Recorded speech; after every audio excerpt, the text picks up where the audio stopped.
Hello, good morning, नमस्कार, सभी का स्वागत है स्पिरिचुअलिटी मैटर्स अध्यात्म की और मेरे इस चैनल पे। आई होप सब अच्छा कर रहे होंगे अपनी लाइफ में, लाइफ को एंजॉय कर रहे होंगे, गीता सत्र का आनंद ले रहे होंगे और इस गीता ज्ञान से बहुत कुछ सीख रहे होंगे।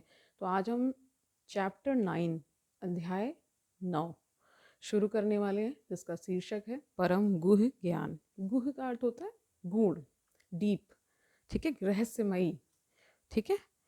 तो आज जो है 2 श्लोक लेने वाले हैं, क्योंकि मैंने इसको देखा है।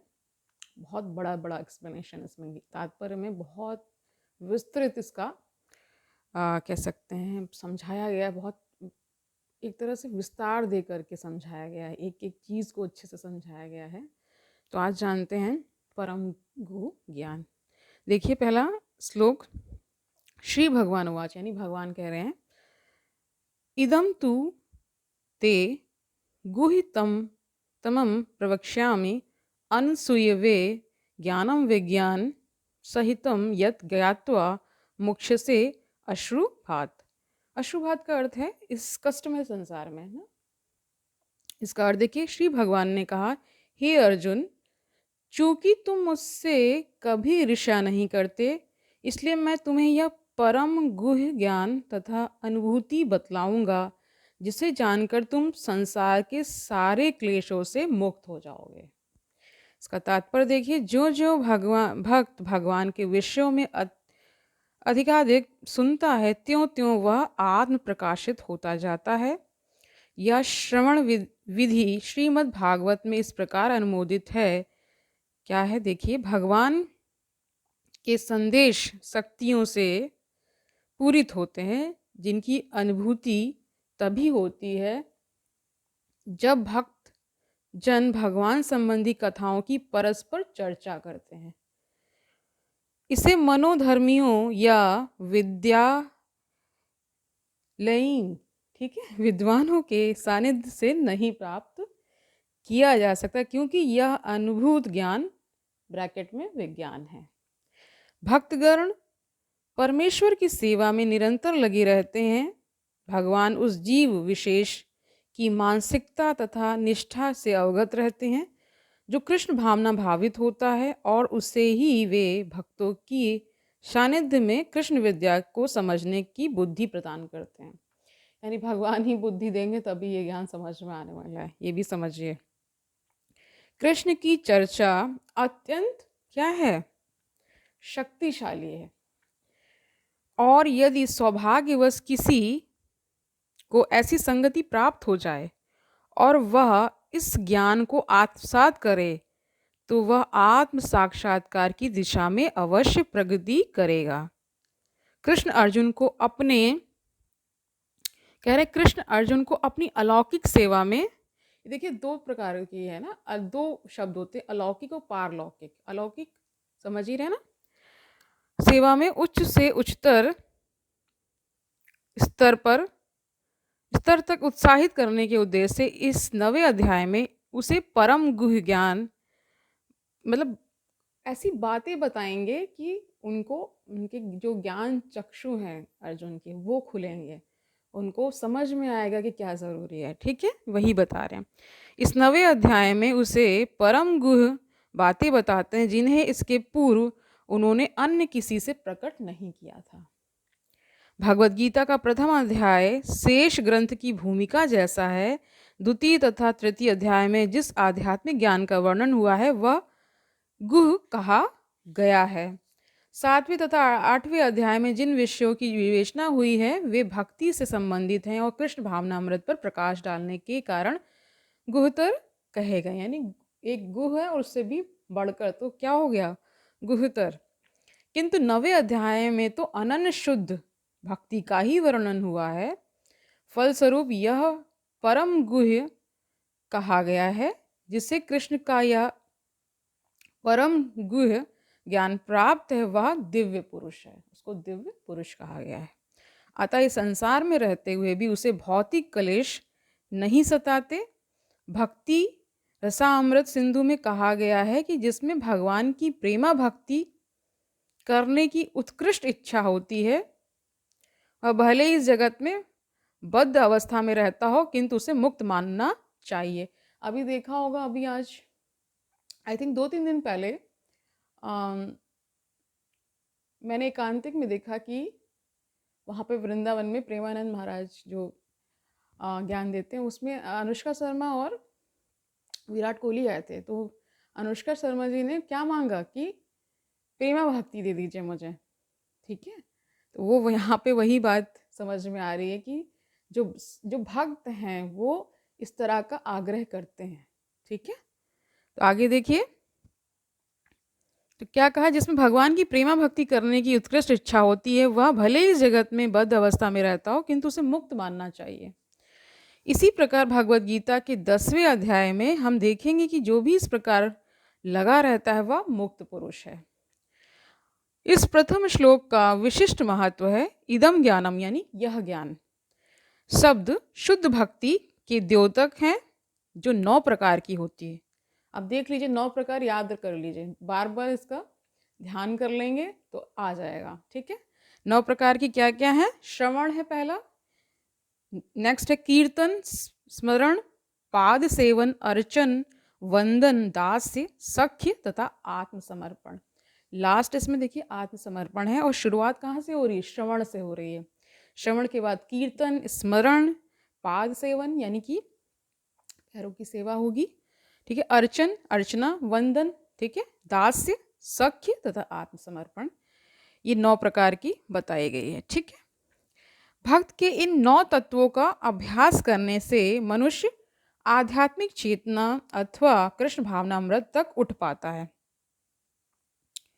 ये जो बताया गया ये शुद्ध भक्ति के 9 प्रकार बताए गए, इस तरह से क्रम चलता है, ठीक है।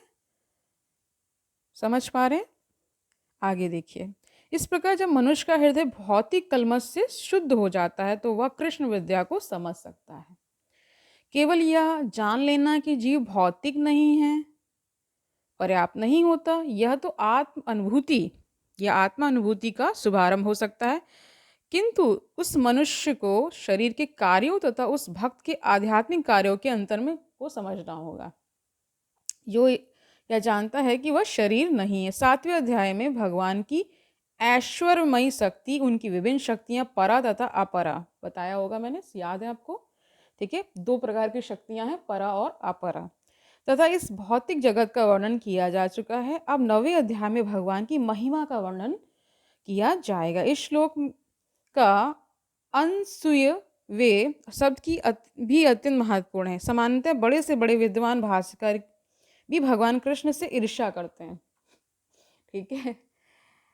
यहाँ तक कि बहुश्रुत विद्वान भी भगवत गीता के विषय में अशुद्ध व्याख्या करते हैं, क्योंकि वे कृष्ण के प्रति ईर्ष्या रखते हैं, अतः उनकी टीकाएं व्यर्थ होती हैं। केवल कृष्ण भक्तों द्वारा की गई टीकाएं ही प्रामाणिक हैं। कोई भी ऐसा व्यक्ति जो कृष्ण के प्रति ईर्ष्यालु है, ना तो भगवत गीता की व्याख्या कर सकता है, ना पूर्ण ज्ञान प्रदान कर सकता है। जो व्यक्ति कृष्ण को बिना कह रहे हैं, जो व्यक्ति कृष्ण को जाने बिना उनके चरित्र की आलोचना करता है वह मूर्ख है। अतः ऐसी टीकाओं से सावधान रहना चाहिए। जो व्यक्ति यह समझते हैं कि कृष्ण भगवान हैं और शुद्ध तथा दिव्य पुरुष हैं, उनके लिए यह अध्याय लाभप्रद होंगे। यानी श्रद्धा को बताया गया है कि वो होनी चाहिए, तभी आपको ये ज्ञान समझ में आएगा। दूसरा श्लोक देखिए, राजविद्या राजगुह्यम पवित्रम इदम उत्तमम प्रत्यक्ष अवगमन गमम धर्म्यम सुसुखम कर्तुम अव्यम। इसका अर्थ देखिए, यह ज्ञान सब विद्याओं का राजा है। जैसे फल में आम को बोला जाता है ना, सभी फलों का राजा है, वैसे इस ज्ञान को बोला गया है क्या है? यह ज्ञान सभी विद्याओं में, सब विद्याओं का राजा है, जो समस्त रहस्यों में सर्वाधिक गोपनीय है, गोपनीय भी है। यह परम शुद्ध है, और चूंकि यह आत्मा की प्रत्यक्ष अनुभूति करने वाला है, अतः यह धर्म का सिद्धांत है। यह अविनाशी है और अत्यंत सुखपूर्वक संपन्न किया जाता है, ठीक है। इसका तात्पर्य देखिए, भगवत गीता का यह अध्याय विद्याओं का राजा यानी राज विद्या कहलाता है, क्योंकि यह पूर्ववर्ती व्याख्यायित समस्त सिद्धांतों एवं दर्शनों का सार है। भारत के प्रमुख दार्शनिक गौतम, कणाद, कपिल, याज्ञवल्क्य, शांडिल्य तथा वैष्णवर हैं। सबसे अंत में व्यास देव आते हैं, जो वेदांत सूत्र के लेखक हैं। अतः दर्शन या दिव्य ज्ञान के क्षेत्र में किसी प्रकार का अभाव नहीं है। अब भगवान कहते हैं कि यह नवम अध्याय ऐसे समस्त ज्ञान का राजा है। यह वेद अध्ययन से प्राप्त ज्ञान एवं विभिन्न दर्शनों का सार है।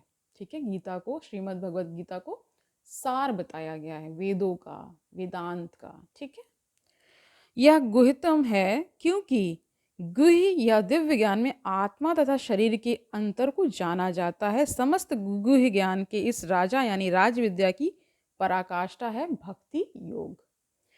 सामान्यतः लोगों को इस गुह्य ज्ञान की शिक्षा नहीं मिलती, उन्हें बाह्य शिक्षा दी जाती है। जहाँ तक सामान्य शिक्षा का संबंध है उसमें राजनीति, समाजशास्त्र, भौतिकी, रसायन शास्त्र, गणित, ज्योतिर्विज्ञान, इंजीनियरिंग आदि में मनुष्य व्यस्त रहते हैं।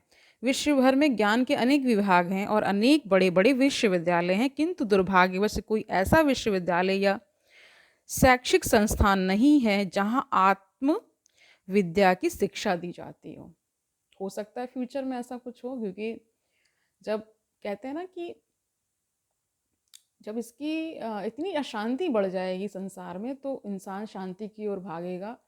कोई ऐसा जरूर निकल करके आएगा जो इस ओर समझ पाएगा कि इस ओर आने का और ये जो ज्ञान वो लेगा और फिर उसको देने का कुछ ना कुछ तो होगा। तो ऐसे बहुत सारे हैं विद्यालय, फ्यूचर में हो सकता है ऐसा कुछ स्पिरिचुअल यूनिवर्सिटी खुले। ठीक है, I think Brahma Kumari is doing the same work ना, ये तो कहा जा सकता है, ये भी नहीं कहा जा सकता कि नहीं है। हो सकता है जब ये ग्रंथ जब ये लिख रहे होंगे तब उनके दृष्टि में कोई ना रहा हो। ठीक है, बट ऐसे संस्थान खुल रहे हैं। ओके, जहाँ आत्म विद्या दी जाती की शिक्षा दी जाती हो, फिर भी आत्म शरीर का सबसे महत्वपूर्ण फिर भी आत्मा शरीर का सबसे महत्वपूर्ण अंग है। आत्मा के बिना शरीर महत्वहीन है, तो भी लोग आत्मा की चिंता न करके जीवन की शारीरिक आवश्यकताओं को अधिक महत्व प्रदान करते हैं। भगवद गीता में द्वितीय अध्याय से ही आत्मा की महत्ता पर बल दिया गया है। प्रारंभ में ही भगवान कहते हैं कि यह शरीर नश्वर है और आत्मा नश्वर नहीं है, यानी कि उनको क्या गया है, उसका उल्टा कर दिया है। ठीक है, तो यही ज्ञान का गुह्य अंश है। केवल यह जान लेना कि यह आत्मा शरीर से भिन्न है, यह निर्विकार, अविनाशी और नित्य है। इससे आत्मा के विषय में कोई सकारात्मक सूचना प्राप्त नहीं हो पाती। कभी कभी लोगों को यह भ्रम रहता है कि आत्मा शरीर से भिन्न है और जब शरीर नहीं रहता या मनुष्य को शरीर से मुक्ति मिल जाती है तो आत्मा शून्य में रहता है और निराकार बन जाता है, किंतु यह वास्तविकता नहीं है। जो आत्मा शरीर के भीतर इतना सक्रिय रहता है वह शरीर से मुक्त होने के बाद इतना निष्क्रिय कैसे हो सकता है? यह सदैव सक्रिय रहता है।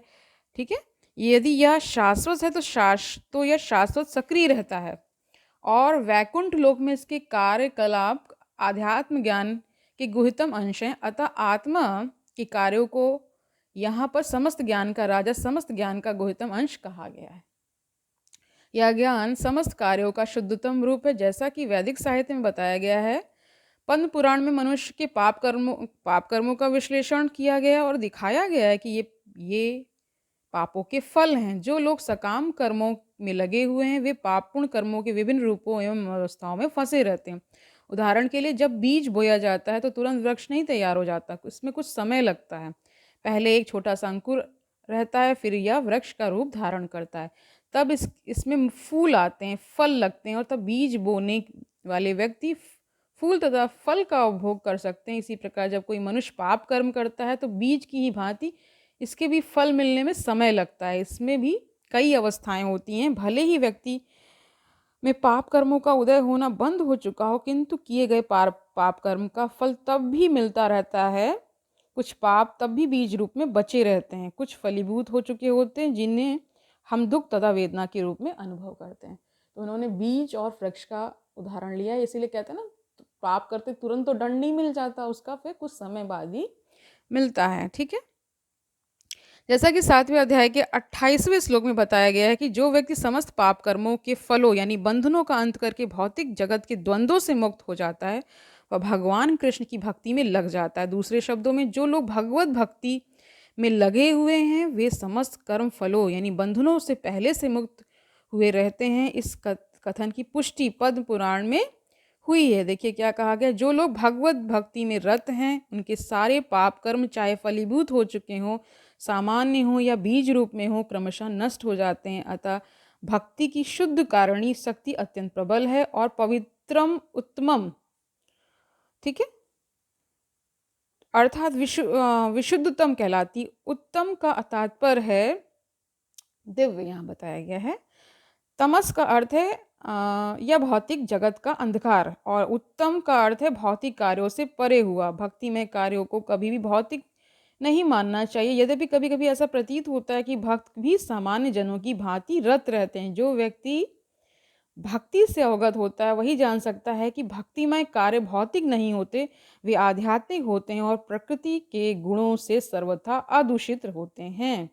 कहा जाता है कि भक्ति की संपन्नता इतनी पूर्ण होती है कि उसके फलों का प्रत्यक्ष अनुभव किया जा सकता है। हमने अनुभव किया है कि जो व्यक्ति कृष्ण के पवित्र नाम पहले भी बताया गया, हरे कृष्ण कृष्ण कृष्ण हरे हरे, हरे राम राम राम हरे हरे का कीर्तन करता है, उसे जब करते समय कुछ दिव्य आनंद का अनुभव होता है। वह तुरंत ही समस्त भौतिक कलमश से शुद्ध हो जाता है। ऐसा सचमुच दिखाई पड़ता है।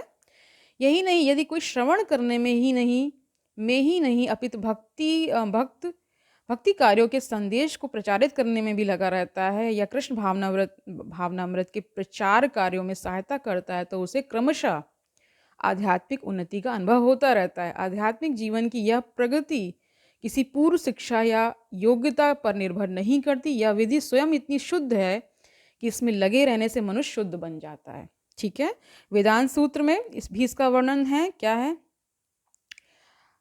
के रूप में वर्णन हुआ, जिसका अर्थ है कि भक्ति इतनी समर्थ है कि भक्ति कार्यों में रत होने मात्र से बिना किसी संदेह के प्रकाश प्राप्त हो जाता है। इसका उदाहरण नारद जी के पूर्व जन्म में देखा जा सकता है।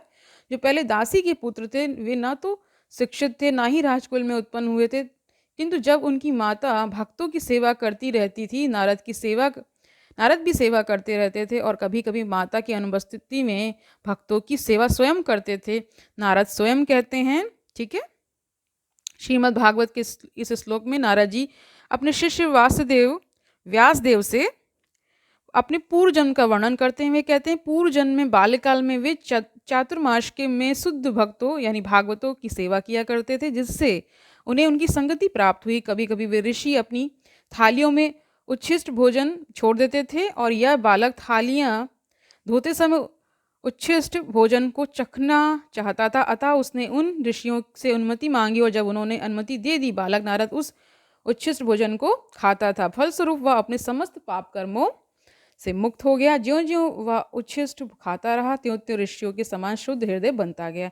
चूँकि वे भागवत भगवान की भक्ति का आस्वाद श्रवण तथा कीर्तन द्वारा करते थे, अतः नारद ने भी क्रमशः वैसी रुचि विकसित कर ली। नारद आगे कहते हैं कि ऋषियों की संगति करने से नारद में भी भगवान की महिमा के श्रवण तथा कीर्तन की रुचि उत्पन्न हुई और उन्होंने भक्ति की तीव्र इच्छा विकसित की। अतः जैसा कि वेदांत सूत्र में कहा गया है, क्या कहा गया, जो भगवत भक्ति के कार्यों में केवल लगा रहता है उसे स्वतः सारी अनुभूति हो जाती है और वह सब समझने लगता है। इसी का नाम प्रत्यक्ष या प्रत्यक्ष अनुभूति है। धर्मयम शब्द का अर्थ है धर्म का पथ। नारद वास्तव में दासी पुत्र थे। उन्हें किसी पाठशाला में जाने का अवसर प्राप्त नहीं हुआ था। वे केवल माता के कार्यों में सहायता करते थे और सौभाग्यवश उनकी माता को भक्तों की सेवा का सुयोग प्राप्त हुआ था। बालक नारद को भी यह सुअवसर उपलब्ध हो सका कि वे भक्तों की संगति करने से ही समस्त धर्म के परम लक्ष्य को प्राप्त कर सके। यह लक्ष्य है भक्ति। जैसा कि श्रीमद् भागवत में कहा गया है, सामान्यतः धार्मिक व्यक्ति यह नहीं जानते कि धर्म का परम लक्ष्य भक्ति की प्राप्ति है। जैसा कि हम पहले ही 8वें अध्याय के अंतिम श्लोक की व्याख्या करते हुए कह चुके हैं, सामान्यतः आत्म साक्षात्कार के लिए वैदिक ज्ञान आवश्यक है, किंतु यहाँ पर नारद ना तो किसी गुरु के पास पाठशाला में गए थे, ना ही उन्हें वैदिक नियमों की शिक्षा मिली थी, तो भी उन्हें वैदिक अध्ययन के सर्वोच्च फल प्राप्त हो सके। ठीक है, यह विधि इतनी सशक्त है कि धार्मिक कृत्य किए बिना ही मनुष्य सिद्धि पद को प्राप्त होता है। यह कैसे संभव होता है, प्रश्न कर रहे हैं। इसकी भी पुष्टि वैदिक साहित्य में मिलती है। आचार्यवान पुरुषो वेद महान आचार्यों के संसर्ग में रहकर मनुष्य आत्म साक्षात्कार के लिए आवश्यक समस्त ज्ञान से अवगत हो जाता है, भले ही वह अशिक्षित हो या उसने वेदों का अध्ययन ना किया हो। भक्ति योग अत्यंत सुखकर यानी सुसुखम होता है। ऐसा क्यों? क्योंकि भक्ति में श्रवणम कीर्तनम विष्णु रहता है, जिससे मनुष्य भगवान की महिमा के कीर्तन को सुन सकता है या प्रामाणिक आचार्यों द्वारा दिए गए दिव्य ज्ञान के दार्शनिक भाषण सुन सकता है। मनुष्य केवल बैठे रहकर सीख सकता है, ईश्वर को अर्पित अच्छे स्वादिष्ट भोजन का उच्छिष्ट खा सकता है। प्रत्येक दशा में भक्ति सुखमय है। मनुष्य गरीबी की हालत में भी भक्ति कर सकता है। भगवान कहते हैं पत्रम पुष्पम फलम तोयम, वे भक्त से हर प्रकार की भेंट लेने को तैयार रहते हैं, चाहे पत्र हो, पुष्प हो, फल हो या थोड़ा सा जल। जो कुछ भी संसार के किसी भी कोने में उपलब्ध हो या किसी व्यक्ति द्वारा उसकी सामाजिक स्थिति पर विचार किए बिना अर्पित किए जाने पर भगवान को वह स्वीकार है, यदि उसे प्रेम पूर्वक चढ़ाया जाए। तो एक ही कसौटी रख दी गई है, प्रेम पूर्वक चढ़ाइए और निश्चल हृदय यानी पवित्र हृदय के साथ। ठीक है। इतिहास में ऐसे अनेक उदाहरण प्राप्त हैं। भगवान के चरण कमलों पर चढ़े तुलसी दल का आस्वादन करके सनत कुमार जैसे मुनि महान भक्त बन गए। अतः भक्ति योग अति उत्तम है और इसे प्रसन्न मुद्रा में संपन्न किया जा सकता है। भगवान को तो वह प्रेम प्रिय है जिससे उन्हें वस्तुएं अर्पित की जाती हैं। यहाँ पर कहा गया है कि भक्ति शाश्वत है, यह वैसी नहीं है जैसी कि मायावादी चिंतक साधिकार कहते हैं। यद्यपि वे कभी कभी भक्ति करते हैं, किंतु उनकी यह भावना रहती कि जब तक मुक्ति ना मिल जाए तब तक उन्हें भक्ति करते रहना चाहिए, किंतु अंत में जब वे मुक्त हो जाएंगे तो ईश्वर से उनका तादात्म्य हो जाएगा। इस प्रकार की अस्थायी सीमित स्वार्थ में भक्ति शुद्ध भक्ति नहीं मानी जा सकती। वास्तविक भक्ति तो मुक्ति के बाद भी बनी रहती है। जब भक्त भगवत धाम को जाता है तो वहाँ भी वह महान, कह रहे हैं कि एक तरह से जो भक्त होगा, जो ओरिजिनल यानी कि शुद्ध जो भक्त होगा, वो मुक्त होने के बाद भी भक्ति नहीं छोड़ता। लेकिन कुछ ऐसे श्रेणी के हैं जो मुक्त हो जाते हैं तो फिर वो कहते हैं कि भक्ति छोड़ देते हैं। ये अंतर स्पष्ट किया गया है ना यहाँ पे। तो कह रहे हैं जब भक्त भगवत धाम को जाता है तो वहाँ भी वह भगवान की सेवा में रत हो जाता है। वह भगवान से तदाकार नहीं होना चाहता। जैसा कि भगवत गीता में देखा जाएगा, वास्तविक भक्ति मुक्ति के बाद प्रारंभ होती है। मुक्त होने पर जब मनुष्य ब्रह्म पद पर स्थित होता है, ब्रह्मभूत, तो यही ब्रैकेट में है कि ब्रह्मभूत उसको बोला गया है, तो उसकी भक्ति प्रारंभ होती है। समः सर्वेषु भूतेषु मद भक्ति लभते पराम। कोई भी मनुष्य कर्म योग, ज्ञान योग, अष्टांग योग या अन्य योग करके भगवान को नहीं समझ सकता। इन योग विधियों से भक्ति योग की दिशा में किंचित प्रगति हो सकती, किंतु भक्ति अवस्था को प्राप्त हुए बिना कोई भगवान को नहीं समझ पाता। श्रीमद् भागवत में इसकी भी पुष्टि हुई है कि जब मनुष्य भक्ति योग संपन्न करके विशेष रूप से किसी महात्मा से श्रीमद् भागवत या भगवत गीता सार या गीता जो भी समझ लीजिए सुनकर शुद्ध हो जाता है। बहुत लोग सार भी सुनते हैं क्योंकि पूरा सुनना कई लोगों के लिए पॉसिबल नहीं होता, तो उसका सार भी होता है।